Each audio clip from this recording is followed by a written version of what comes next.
Well, thank you very much, Fiona, and thank you to the Food and Drink Federation. And I'm delighted to hear about the positive comments. Very, very kind of you. Of course, it has been a incredibly interesting week in politics, a quite uncertain week in politics, but I think we are making progress towards understanding the situation following the vote of the British people to leave the European Union.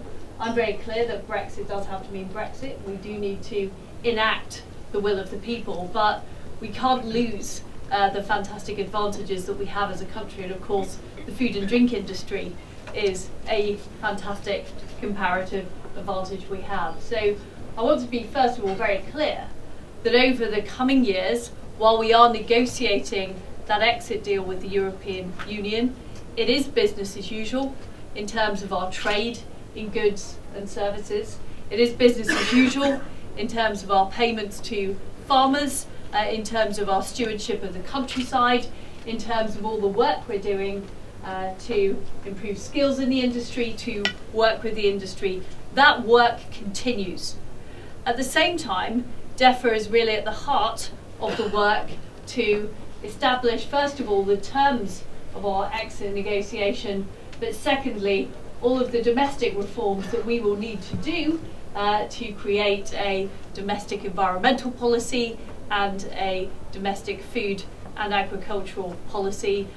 We are working with Oliver Letwin and his team in the Cabinet Office. I'm also working with the Business Secretary on trade policy as well.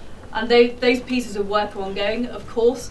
Only when we have a new Prime Minister elected will the final decisions be able to be taken on those issues. But I certainly welcome the input of organisations like the Food and Drink Federation and other organisations across the work we do at DEFRA over the coming months to make sure that we get a high as possible profile for the industry and that it is core to the negotiations that are taking place. So I'm determined to put a strong voice for food, for farming and for the environment in terms of our negotiations on exit of the European Union. But we're here today to talk about productivity, and productivity has never been more important for our country.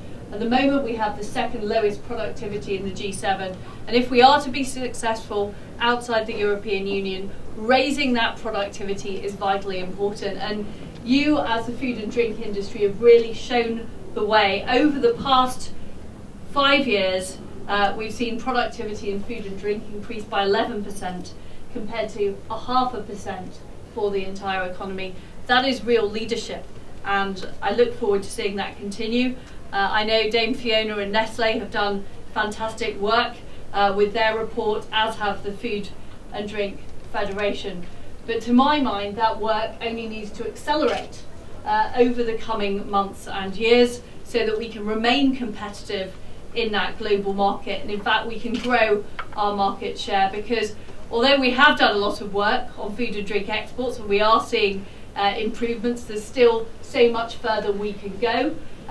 The Germans and French export twice as much as we do, and their food isn't twice as good. I would say it's only half as good.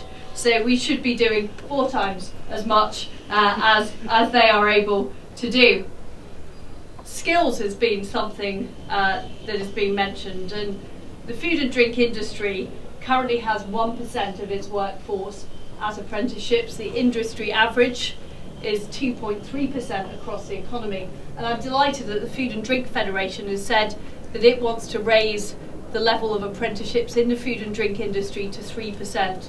And recently BIS has committed that manufacturing organisations, retail organisations will be able to use their apprenticeship levy money to sponsor apprenticeships through the supply chain. I think that's really important, because what we know about food and drink is there are a lot of small businesses, many farms are in fact relatively small businesses, and for them to be able to use that apprenticeship levy funding through the supply chain, first of all, can help us integrate the supply chain better, which I think is part of the key to success. It will help us reduce waste and also improve efficiency.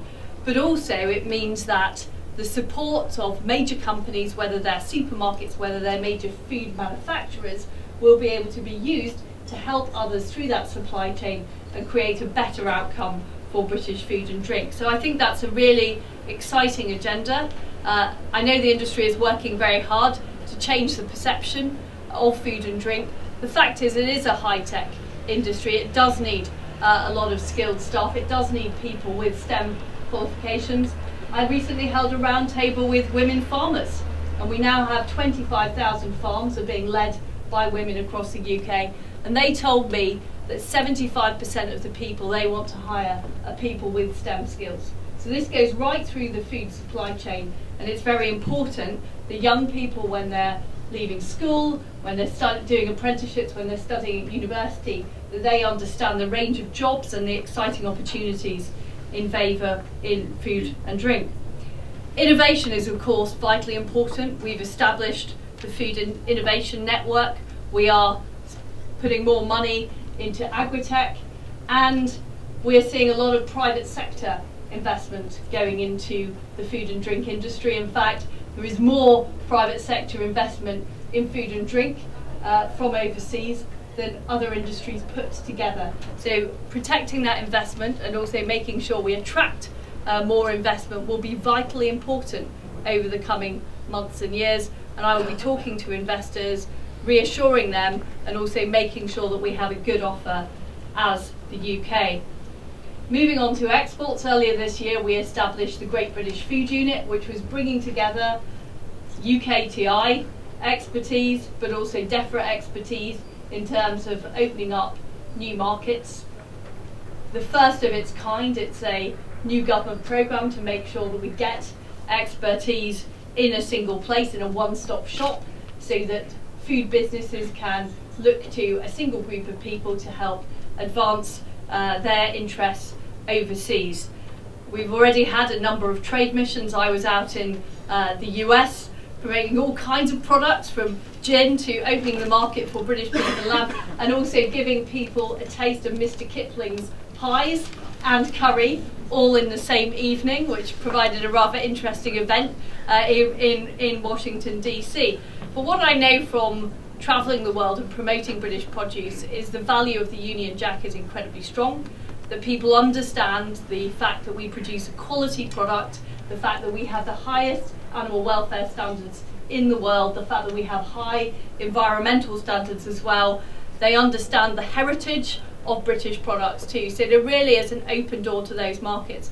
And I'm absolutely clear that given the decision of the British people to leave the European Union, we absolutely need to redouble those efforts to enter those new markets and to make sure that food and drink is well represented when we are doing new trade deals, and that's what I will be working on with the Department of Business in the coming months.